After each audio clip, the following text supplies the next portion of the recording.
എന്തൊക്കെയുണ്ട് മോനെ വിശേഷം? സുഖം. എങ്ങനെയുണ്ട് വ്ളോഗിങ്ങും വീഡിയോ എടുക്കലും ഒക്കെ ആയിട്ട്? കുഴപ്പമില്ല, അങ്ങനെ എല്ലാം ഇപ്പൊ മില്യൺ വ്യൂസ് ഒക്കെയാണ് ഇടുന്നതൊക്കെ പോകുന്നത്. നിസ്സാര കാര്യമാണോ?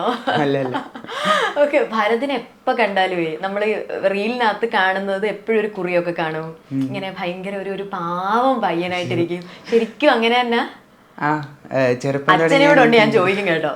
കുഴപ്പമില്ല എന്ന് വെച്ചാ അച്ഛനും അങ്ങനെ തന്നെ ആയിരിക്കും പറയാനുണ്ടാവാ. ആണോ അച്ഛാ? ഓക്കെ, കുരുത്തക്കേടൊന്നും കാണിക്കത്തില്ല, പറയുന്നൊക്കെ അനുസരിക്കും? അങ്ങനെയല്ല, കുരുത്തക്കേട് അത്യാവശ്യത്തിനുണ്ട്, എന്നാലും കുഴപ്പമില്ല. എല്ലാം ഓൾമോസ്റ്റ് എന്നാലും വലിയ പ്രശ്നമില്ലാതെ അങ്ങോട്ട് പോകുന്നു അല്ലേ? കുറി ഇങ്ങനെ എപ്പോ തൊട്ട് ഇട്ടു തുടങ്ങിയതാ? ആ ചെറുപ്പത്തിലേ ഇവരെനിക്ക് തൊട്ട് തന്നിട്ടുണ്ട്, അത് ഇപ്പോഴും ഫോളോ ചെയ്യുന്നുണ്ട്. അങ്ങനെ ഇട്ടിട്ട് ചിലപ്പോ നമുക്ക് ഇങ്ങനെ കണ്ണാടി പക്ഷെ ഇപ്പോ എനിക്ക് എവിടെ പോയാലും അല്ലെങ്കിൽ വീട്ടിലാണെങ്കിൽ ഇരിക്കണെങ്കിലും കുറി വേണം. കുറി വേണം, നിർബന്ധം. കുളി കഴിഞ്ഞാ കുറി തൊടണം. കുറി തൊടണം. ഓക്കെ. അപ്പൊ ഭരത്, നമ്മളിങ്ങനെ ഇൻസ്റ്റാഗ്രാം നോക്കുമ്പോൾ പല കമന്റ്സ് വരും. അപ്പൊ ഭരത് എന്താ ചെയ്യുന്നത് അല്ലെങ്കിൽ എങ്ങനെയാന്നൊക്കെ. അപ്പൊ കുറെ പേരോട് ഭരത് ആൻസർ കൊടുത്തിട്ടുണ്ട് ഇൻസ്റ്റാഗ്രാമിലൂടെ തന്നെ. എന്നാലും നമ്മുടെ ഓഡിയൻസിന് വേണ്ടി ഭരത്തിനെ കുറിച്ച് ഡീറ്റെയിൽ പറ. ഭരത് എന്താ ചെയ്യുന്നത്, എവിടെയാണ് വീട്? എന്റെ വീട് കൊച്ചുകടവ് മാള എന്ന് പറഞ്ഞ സ്ഥലത്താണ്, തൃശ്ശൂർ ജില്ലയിലാണ്. ഞാൻ ഇപ്പൊ +2 ചെയ്തുകൊണ്ടിരിക്കുകയാണ്. ഏതാ മോനെ സബ്ജക്ട്? കൊമേഴ്സ്. കോമേഴ്സ് ആണ് അല്ലേ? ഏത് സ്കൂളിലാ? സെന്റ് ജോസഫ് അക്കാഡമിയാണ്, NIS ഓപ്പൺ സ്കൂൾ വഴിയാ ചെയ്യുന്നത്. ഓക്കെ. അപ്പൊ ദിവസവും പോകണ്ട ക്ലാസ്? വേണ്ട, ഓൺലൈൻ ആയിട്ടാ ചെയ്തോണ്ടിരിക്കുന്നത്. നമ്മൾ എക്സാമിനും അസൈൻമെന്റ്സിന് മാത്രം പോയാൽ മതി. അതെന്താ അങ്ങനെ ചൂസ് ചെയ്തത്? എന്താ? അതെനിക്ക് കുറച്ച് ഹെൽത്ത് ഇഷ്യൂസ് ഉണ്ടായിരുന്നു 10th പഠിക്കുന്ന സമയത്ത്. അൾസറിന്റെ ബുദ്ധിമുട്ടുണ്ടായിരുന്നു. അപ്പോൾ ആ ടൈം തുടങ്ങിയിട്ട് ക്ലാസ്സിൽ റെഗുലർ ആയിട്ട് പോകാൻ പറ്റിയിരുന്നില്ല. അപ്പോൾ ബ്രേക്ക് ചെയ്തതാ. പിന്നെ ശീലായി. പക്ഷെ അതിന് സപ്പോർട്ട് ചെയ്തു, ഫാമിലി സപ്പോർട്ട് ചെയ്തതുകൊണ്ടാണ് അങ്ങനെ പറ്റിയത്. എനിക്ക് ഇങ്ങനെ റെഗുലർ ആയിട്ട് പഠിക്കാനുള്ള ബുദ്ധിമുട്ട് വന്നപ്പോൾ ഓപ്പൺ സ്കൂളിൽ തിരഞ്ഞെടുത്തു. ഞാൻ തന്നെയാണ് വീട്ടിൽ പറയണേ എനിക്ക് അങ്ങനെ പഠിച്ചാൽ മതിയെന്ന്. അപ്പോൾ 10th അങ്ങനെ ചെയ്തുകൊണ്ട് +2 അങ്ങനെ തന്നെ ചെയ്യാൻ പറ്റുള്ളൂ. അപ്പോൾ അതുകൊണ്ട് ഇപ്പോൾ അങ്ങനെ തന്നെ ചെയ്യുന്നു. അങ്ങനെ തന്നെ പോകുന്നു. ഓക്കെ. അപ്പോൾ അതായത് ഇപ്പൊ നമുക്ക് ക്ലാസ്സിൽ അങ്ങനെ സ്ഥിരം പോവാത്തത് കാരണം ഫ്രണ്ട്സ് ഒക്കെ എങ്ങനെയാ? മോന്റെ ഫ്രണ്ട്സ് നാട്ടിലെ ഫ്രണ്ട്സ് ആണോ? എനിക്ക് നാട്ടിലായാലും ഇപ്പോ സ്കൂളിലായാലും ഫ്രണ്ട്സ് സർക്കിൾ വളരെ കുറവാണ്. അതുകൊണ്ട് ഹോം സിക്നെസ് കൂടുതലുള്ള ഒരാളാണ്. കുറച്ച് കൂടുതൽ എനിക്ക് വീട്ടിലിരിക്കാൻ പറ്റിയ അത്രയും സന്തോഷം. ഇപ്പൊ ഞാൻ ഫ്രണ്ടിന്റെ കണ്ണൂര് ഒരു ഫ്രണ്ട് ഉണ്ട്, ആളുടെ വീട്ടിൽ ഇപ്പോൾ ഇവിടെ നിന്ന് ഒരു 6 മണിക്കൂർ ട്രാവലർ ഉണ്ട്. അത് കഴിഞ്ഞ് അവിടെ എത്തി കുറച്ച് നേരം കഴിയുമ്പോൾ തന്നെ എനിക്ക് തിരിച്ച് വീട്ടിൽ പോരാൻ തോന്നും. അപ്പോൾ അതുകൊണ്ട് ഇപ്പോൾ എല്ലാ ഫ്രണ്ട്സായിട്ട് എല്ലാവരും നൈറ്റ് ഔട്ടിങ് ഒക്കെ പോകില്ലേ, എനിക്ക് ആഗ്രഹം തോന്നാറുണ്ട്. ഒന്ന് ഫ്രണ്ട് സർക്കിൾ ഇല്ല, 2 പിന്നെ എനിക്ക് അതിനോട് ഒട്ടും താല്പര്യമില്ല. വീട്ടിൽ തന്നെ ഇരിക്കുന്നതാണ് പൊതുവെ ഇഷ്ടം. മോൻ ഈ കുക്കിംഗ് ഒക്കെ ഫസ്റ്റ് സ്റ്റാർട്ട് ചെയ്യുന്ന അല്ലെങ്കിൽ വീട്ടിലൊരു ഹോം മാനേജ്മെന്റ് പരിപാടി ഉണ്ടല്ലോ, വളരെ അറേഞ്ച് ചെയ്ത് ചെയ്യുന്നത്, അത് എപ്പോ തൊട്ടാ സ്റ്റാർട്ട് ചെയ്തത്? അത് മെയിനായിട്ട് എനിക്ക് OCD കുറച്ച് പ്രശ്നമുണ്ട്. അതാ വ്ലോഗ് കണ്ടാലും ഭയങ്കര വൃത്തിയാ. അപ്പൊ അതുകൊണ്ട് ഇപ്പൊ അമ്മ രാവിലെ 7 മണിക്ക് ജോലിക്ക് പോകും. അപ്പൊ അമ്മയ്ക്ക് മാനേജ് ചെയ്യാൻ പറ്റാത്ത കാര്യങ്ങൾ ഞാൻ ഇപ്പൊ വീട്ടിലുണ്ടല്ലോ, നമ്മളും കൂടി ചെയ്തു കൊടുത്ത അമ്മയ്ക്ക് അതൊരു വലിയൊരു റിലീഫ് ആവില്ലേ. അപ്പൊ അങ്ങനെ ആണ്. പിന്നെ ചെറുപ്പം തുടങ്ങി എനിക്ക് കുക്കിങ്ങിന് ഒരു പാഷൻ ഉണ്ട്. അതായത് ഇപ്പോ ഹോട്ടൽ മാനേജ്മെന്റ് എടുത്തിട്ട് പോയിക്കൂടെ എന്ന് എല്ലാവരും ചോദിക്കാറുണ്ട്. എനിക്ക് അങ്ങനെ ഒരു ഫീൽഡിലേക്ക് പോകാനല്ല, എനിക്ക് ഇഷ്ടപ്പെട്ടവർക്ക് ഭക്ഷണം ഉണ്ടാക്കി അവർക്ക് കൊടുക്കുക. അപ്പോൾ അവരുടെ അടുത്ത് നിന്ന് നമുക്കൊരു സന്തോഷം കിട്ടില്ലേ, അതിലാണ് എനിക്ക് സാറ്റിസ്ഫാക്ഷൻ കിട്ടുന്നത്. അതെ, നമുക്കിപ്പോ തോന്നുന്ന എല്ലാ പാഷനും നമുക്ക് പ്രൊഫഷൻ ആക്കണമെന്നില്ലല്ലോ അല്ലേ? ചിലത് നമുക്ക് നമ്മുടെ കൂടെ കൊണ്ട് നടക്കാം, നമുക്ക് ഇഷ്ടപ്പെട്ടവർക്ക് വേണ്ടി മാത്രം നമുക്കത് ഷോക്കേസ് ചെയ്യാവുന്നതുണ്ടല്ലോ. ഓക്കെ. അമ്മ എന്താ മോനെ ചെയ്യുന്നേ? അമ്മ ഇപ്പൊ ഇവിടെ വിവാന്ത എന്ന് പറഞ്ഞിട്ടുള്ളൊരു ഹോട്ടലുണ്ട്, അപ്പൊ അവിടെ ഹൗസ് കീപ്പിംഗ് സ്റ്റാഫായിട്ട് അമ്മ വർക്ക് ചെയ്യുന്നല്ലേ. അപ്പൊ അമ്മ പണ്ട് തൊട്ട് ജോലിക്ക് പോകുമ്പോ തൊട്ട് മോനിങ്ങനെ വീട്ടിലെ ജോലി എത്ര വയസ്സ് തൊട്ടൊക്കെ ഇങ്ങനെ വീട്ടിലെ പണിയൊക്കെ ചെയ്തു? അങ്ങനെയല്ല, ഇപ്പോ അമ്മമ്മ ഉണ്ടായിരുന്നു വീട്ടില്. അപ്പൊ അമ്മമ്മയാണ് കുറച്ച് നാളൊക്കെ ചെയ്തിരുന്നത്. പിന്നെ ആൾക്ക് ഹെൽത്ത് ഇഷ്യൂ വന്നതുകൊണ്ട് അമ്മ മാത്രമായി. അപ്പൊ ഞാനും കൂടി അങ്ങനെ ചെയ്തു തുടങ്ങി. ഓക്കെ.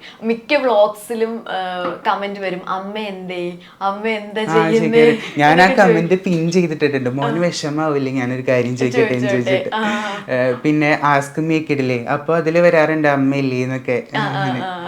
ഓക്കെ. അപ്പൊ അമ്മയ്ക്ക് ഭയങ്കര സന്തോഷമാണ് മോൻ എല്ലാ ജോലിയും ചെയ്യുന്നത്. ഞാൻ നേരത്തെ പറഞ്ഞതുപോലെ ഞാൻ ഇടയ്ക്ക് ഭരതിന്റെ വീഡിയോ കാണുമ്പോൾ ഞാൻ ആലോചിക്കുക, ഭാഗ്യം എൻ്റെ അമ്മയ്ക്ക് ഇൻസ്റ്റാഗ്രാം ഇല്ലാത്തതെന്ന്. കാരണം എല്ലാ ജോലിയും ചെയ്യും. അതായത് വിളക്ക് വെക്കുന്നത്, വീട് വൃത്തിയാക്കുന്നത്. അതായത് ഇപ്പോ കറക്റ്റ് ആയിട്ട് റൊട്ടീൻ പോണില്ലെങ്കിലും ഇടയ്ക്കൊക്കെ എനിക്ക് ഇങ്ങനെ റൊട്ടീനായിട്ടുള്ള ഒരു ലൈഫായിരുന്നു. വെളുപ്പിന് എണീക്കുക, കഴിക്കുക അങ്ങനെയൊക്കെ. അപ്പോൾ രാവിലെ എണീറ്റ് അല്ലെങ്കിൽ വൈകുന്നേരം ആയാലും വിളക്ക് വെക്കണം. അതാണ് ഒരു ഇത്. അതായത് ഇങ്ങനെ കൃത്യ നേരത്തിന് വിളക്ക് വെക്കണം, അങ്ങനെ ഉണ്ടോ? അതായത് നമുക്ക് ആ ഒരു സമയം ഉണ്ടാവില്ല, രാവിലെ എണീറ്റ് തന്നെ ചെയ്യും.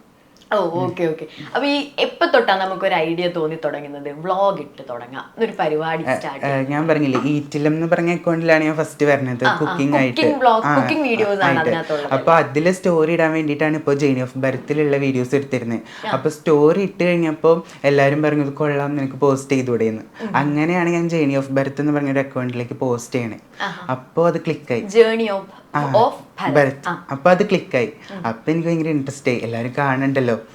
അപ്പൊ പിന്നെ അതിന് വേണ്ടിയിട്ട് കണ്ടന്റ് ഷൂട്ട് ചെയ്യാൻ തുടങ്ങി. അപ്പൊ എല്ലാവരും ചോദിക്കാറുണ്ട് എൻ്റെ അടുത്ത്, ഇതിന് വേണ്ടിയിട്ടാണോ ഇത് ചെയ്യണേന്ന്.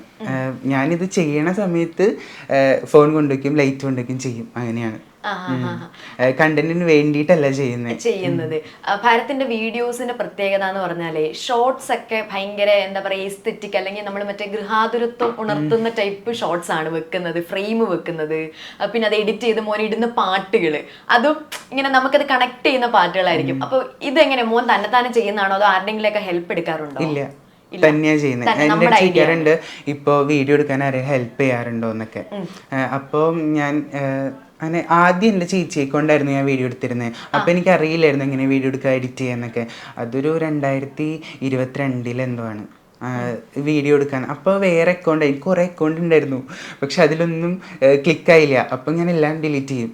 അത് കഴിഞ്ഞ് പിന്നെയാണ് ഈറ്റില്ലത്തിലേക്ക് വന്നത്. അപ്പോൾ എൻ്റെ ചേച്ചിയെ കൊണ്ട് ആ വീഡിയോ എടുപ്പിച്ചു മാത്രം ഇട്ടു. അപ്പോൾ അതിലിട്ട് കഴിഞ്ഞപ്പോൾ ആദ്യമൊക്കെ ഞാൻ എന്താ പറയുക, നമ്മൾ ചേച്ചിയുടെ അടുത്ത് വീഡിയോ എടുത്ത് തരാൻ വരണം കേട്ടോ, അല്ലെങ്കിൽ എഡിറ്റ് ചെയ്ത് തരണം കേട്ടോ, അങ്ങനെ പറയേണ്ടി വരും. പിന്നെ ഇങ്ങനെ എപ്പോഴായാലും അവൾക്കും ദേഷ്യം വരുമല്ലോ നമ്മുടെ അടുത്ത്, ഇവൻ്റെ അടുത്ത് ഇത് തന്നെ ചെയ്തുകൊണ്ടിരിക്കണമല്ലോ എന്ന് പറഞ്ഞിട്ട്. അപ്പോൾ ഞാനൊരു ദിവസം തന്നെ ചെയ്തു നോക്കി. അപ്പോൾ എന്നെ കൊണ്ട് പറ്റുന്ന മനസ്സിലായി. പിന്നെയാണ് എൻ്റെ ഒരു ഇതിൽ ആംഗിൾസ് സെറ്റ് ചെയ്യാനും വീഡിയോ എടുക്കാനൊക്കെ തുടങ്ങിയത്. അപ്പോൾ ആ സമയത്ത് എനിക്ക് റിംഗ് ലൈറ്റോ അല്ലെങ്കിൽ ഫോൺ സ്റ്റാൻഡോ ഒന്നും ഉണ്ടായിരുന്നില്ല. അപ്പോൾ പിന്നെ എൻ്റെ വീഡിയോസ് ഇഷ്ടമായിട്ട് എനിക്ക് നമ്മുടെ ഇൻസ്റ്റയിൽ തന്നെ കണ്ടന്റ് ക്രിയേറ്റർ ആണ് ആള്, അനൂപ് ചന്ദ്രൻ എന്ന് പറഞ്ഞിട്ട്, ആളിന് ഗിഫ്റ്റ് ചെയ്ത ലൈറ്റ്. പിന്നെ അങ്ങനെ വീഡിയോ എടുത്തു, അങ്ങനെ സെറ്റ് ആയി. ഒറ്റ മോനാണോ? അല്ല, ചേച്ചിയുണ്ട്. ഞാൻ വിചാരിച്ചു കസിൻ ചേച്ചിയാണോ. ഓക്കെ. ചേച്ചി എന്താ മോനെ ചെയ്യുന്നത്? കമ്പ്യൂട്ടർ എഞ്ചിനീയറിംഗ് പഠിക്കുക. Okay okay. അപ്പൊ നമുക്ക് ഈ വീഡിയോസ് നമ്മൾ ഇങ്ങനെ കണ്ടിന്യൂസ് എടുക്കുന്നു, അപ്ലോഡ് ചെയ്യുന്നു, കുറെ കമന്റ്സ് വരുന്നു, സെലിബ്രിറ്റീസ് കമന്റ് ചെയ്യാറുണ്ട്, ഫോളോ അടക്കം ചെയ്യുന്നുണ്ട്. അതെ, ഒരുപാട് സെലിബ്രിറ്റീസ് ഉണ്ട് ഭാരത്തിന്റെ സ്ഥിരം ഫാൻസ് ആയിട്ട്. അപ്പൊ അവർ പേഴ്സണലി ആരെങ്കിലും ഒക്കെ മെസ്സേജ് അയച്ച ഒരു മൊമെന്റ് മോന് ഓർമ്മയുണ്ടോ? അങ്ങനെ ഈറ്റില്ലത്തിൽ കുറച്ച് പേര് അയച്ചിട്ടുണ്ട്, പക്ഷെ അങ്ങനെ പേര് ഞാൻ അയക്കുന്നില്ല, പക്ഷെ ഒത്തിരി പേര് എനിക്ക് അയച്ചിട്ടുണ്ട്. ഇപ്പോൾ തന്നെ അഹല്യ എന്ന് പറഞ്ഞിട്ടുള്ളൊരു ചേച്ചി, ഇവിടെ കണ്ടന്റ് ക്രിയേറ്റർ തന്നെയാണ്. അതുപോലെ സെയ്ദ് അൻവർ എന്ന് പറഞ്ഞിട്ടുള്ളൊരു ആള്, അവരൊക്കെ ഇപ്പം തന്നെ ഞാനിവിടെ വന്നിരുന്നപ്പോൾ മെസ്സേജ് അയച്ചുകൊണ്ടിരിക്കുകയായിരുന്നു, വീഡിയോ ഇഷ്ടമായി എന്നൊക്കെ പറഞ്ഞിട്ട്.